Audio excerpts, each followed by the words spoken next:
As of now, Jake Claver's most recent statement may have been the most important one. XRP is about to shock the world. From what Jake said about his private talks with R3, it seems likely that XRP will be chosen over XDC and XLM most of the time. This is no longer just a guess. These are talks with people who are working behind the scenes to build the new financial system. If you need a full, illustrated, and detailed list of all the possible outcomes of XRP being used around the world, including all the important connections, documents, and payment flows, please talk to a professional financial advisor. I put everything together in the XRP Millionaire Plan. It is possible to see how the whole ecosystem works, and there are also video tours and in-depth studies. It goes with the statement that has been pinned below. Okay, let's start. Jake Claver recently said something that went viral. It was based on his conversations with R3, a blockchain company that works closely with banks and financial institutions on enterprise settlement systems. R3 told Jake straight out that we will only settle through a method that is clear to regulators in the US and has enough liquidity to settle. Jake then asked if their system should work with XRP or XDC. R3 replied that it wouldn't, and Jake asked what asset meets that requirement. XRP value. Jake said that R3 had already said they would not use any US assets in a deal where the legal situation is not clear. Because of this, XRP is the only digital currency that fits the bill. Bitcoin is not meant to be used for settlement, even though it is considered a commodity by the government.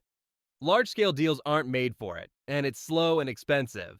This is what R3 and its partners want.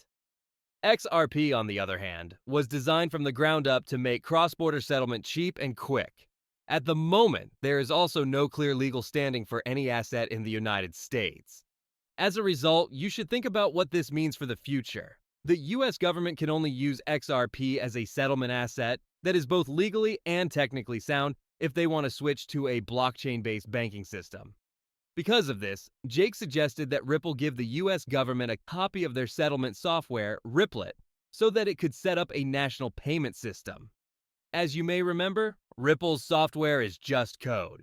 Any kind of organization can easily change it, make it bigger, or use it. Think about this. The US is starting up a new blockchain system. Banks and other financial institutions across the country are allowed to join to it. The XRP system makes it possible to settle transactions right away. That could be used instead of the old legacy tools we've been using for years. This is also real. It's the right thing to do because it's what the government and the banking sector have been doing for the past few years. If Ripple had a banking license, it could talk to the Federal Reserve System immediately. The company has just applied for this license. It is much better now.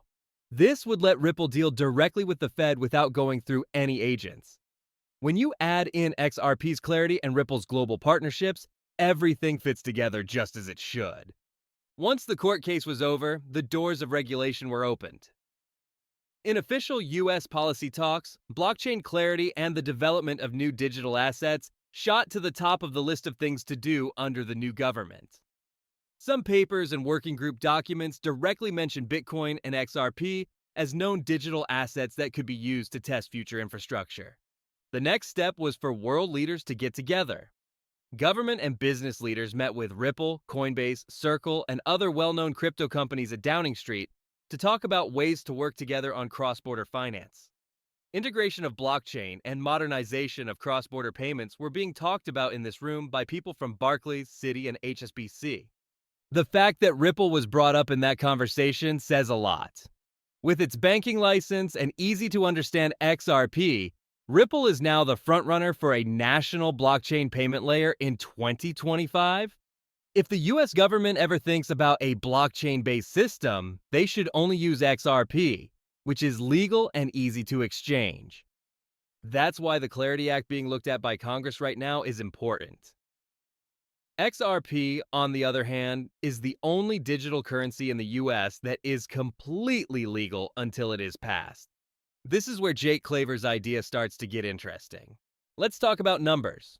If the only big event this year is ETF approval, which leads to the launch of Bitcoin and maybe other digital asset ETFs, XRP could reach $10 to $13, and based on how much institutional liquidity there is, it could even reach $20 to $25. This is what Jake says.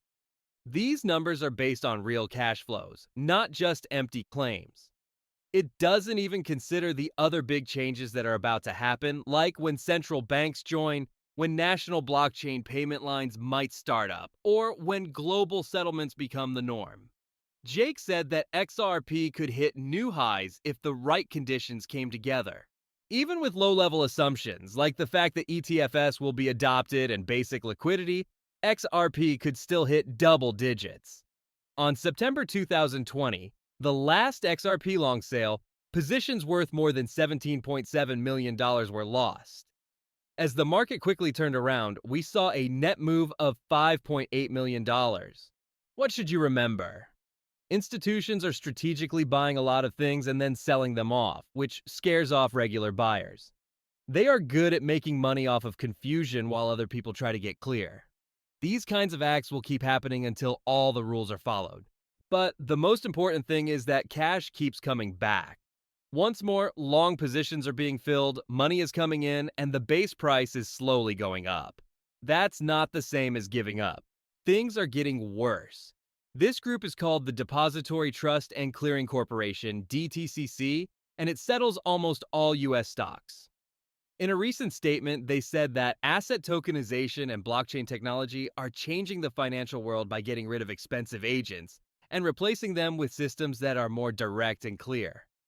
They said that tokenized assets would make it possible for quick settlement, smart contracts that keep people in line, partial ownership, and other benefits. Old infrastructure is about to end if you get that. Long-term system development work by Ripple and R3 can be used directly for fast settlement and tokenized assets. Also, the fact that R3 has already said it uses the XRP system as its base makes it very clear what will happen with this project in the future. Ripple's network and R3's Corda platform have already been joined by large financial firms like banks, custodians, and intermediaries. One day, these platforms could be the main way that foreign money moves, bonds are settled, and stocks are settled. This is what makes XRP unique. This isn't like most digital coins. It connects the old and new business sectors. At this point, everything is going as planned. In fact, the World Economic Forum says that a second wave of people using